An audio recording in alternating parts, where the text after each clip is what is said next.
नाही ती किती मोठी तर. अरे बाई कशाला काय थोडी ती. अरे ती म्हणते मला डाळ कैरी खायची तर आले तोडायला. बरं कर मग मी पण. बरोबर ये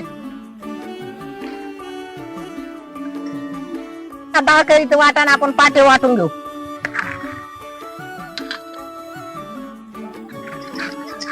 आता यात किसणी ओलं खोबरं किसून घेऊ. याच्यात थोडेसे जिरे टाकून घेऊ. त्या वाटणात थोडासा अद्रकाचा तुकडा टाकून घेऊ. चवानुसार रोसक मीठ घालून घेऊ. ते घालून घेऊ. पाणी घालता वाटून घेऊ. चला आता आपलं डाळ आणि कैरी आबडधोबड वाटून घेतली. आता काढून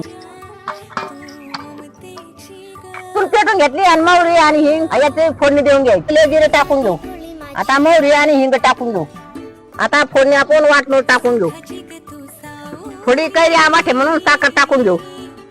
वरून थोडी कोथिंबीर घालू. आपली चटपटीत डाळ कैरी तयार झाली. जरा पोराव खायला.